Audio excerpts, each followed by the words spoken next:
ভয়াবহ বন্যার পানিতে গত শনিবার কুমারগাঁও বিদ্যুৎ কেন্দ্র এবং শাহজালাল উপশহর বিদ্যুৎ উপকেন্দ্রে পানি ঢুকে পড়ায় গত দুদিন মহানগরীর বিভিন্ন স্থানে বিদ্যুৎ সংযোগ ব্যাহত হয়। তবে দুদিনের মাথায় কুমারগাঁও বিদ্যুৎ কেন্দ্র থেকেই পানি নেমেছে। ফলে সোমবার 20 জুন বিকেল পর্যন্ত সিলেটের বেশিরভাগ স্থানে বিদ্যুৎ ব্যবস্থা স্বাভাবিক হয়েছে।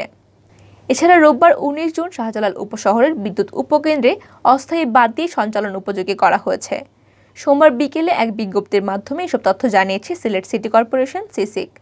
বিজ্ঞপ্তিতে বলা হয়, সোমবার বিকেলে কুমারগাঁওয়ে ব্রিফিংয়ে বাংলাদেশ সেনাবাহিনীর পক্ষে সিলেট সেনানিবাসীর মেজর খন্দকার মোহাম্মদ মুক্তাদির, সিলেট সিটি কর্পোরেশনের মেয়র, বিদ্যুৎ বিভাগ সহ অন্যান্য সকল সরকারি দপ্তর ও সংস্থাকে ধন্যবাদ জানিয়েছেন।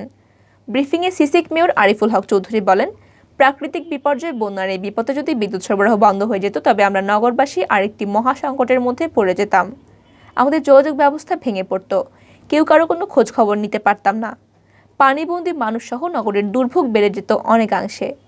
তাই অতি জরুরি বিবেচনায় সিলেট সিটি কর্পোরেশন কুমারগাঁও কেন্দ্রটি সচল রাখার জন্য সর্বাত্মক চেষ্টা চালায়।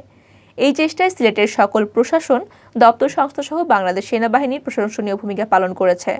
জীবনের ঝুঁকি নিয়ে প্লাবিত বিদ্যুৎ কেন্দ্রটির সঞ্চালন অব্যাহত রাখার উপযোগী অবস্থায় রাখতে সক্ষম হয়। এজন্য আমি সিলেট জেলা প্রশাসন, সেনাবাহিনী, বিদ্যুৎ বিভাগ, ফায়ার সার্ভিস, পানি উন্নয়ন বোর্ড সহ সিসিকের সকল কর্মকর্তা কর্মচারীর প্রতি ধন্যবাদ জানাই। কৃতজ্ঞতা জানাই নগরবাসীকে। এই বিপদের সময় তারা ধৈর্যের সাথে নানাভাবে আমাদের সহযোগিতা করেছেন। সিসিকের বিজ্ঞপ্তিতে আরও বলা হয়, সোমবার সকালে বড়ইকান্দির বিদ্যুৎ উপকেন্দ্রে পরিদর্শন করেন সিসিক মেয়র এবং সেনাবাহিনীর একটি দল। তারা বন্যায় তলিয়ে থাকা বড়ইকান্দি কেন্দ্রটিও বাদ দিয়ে সেচের মাধ্যমে সঞ্চালন উপযোগী করতে কাজ শুরু করেছেন।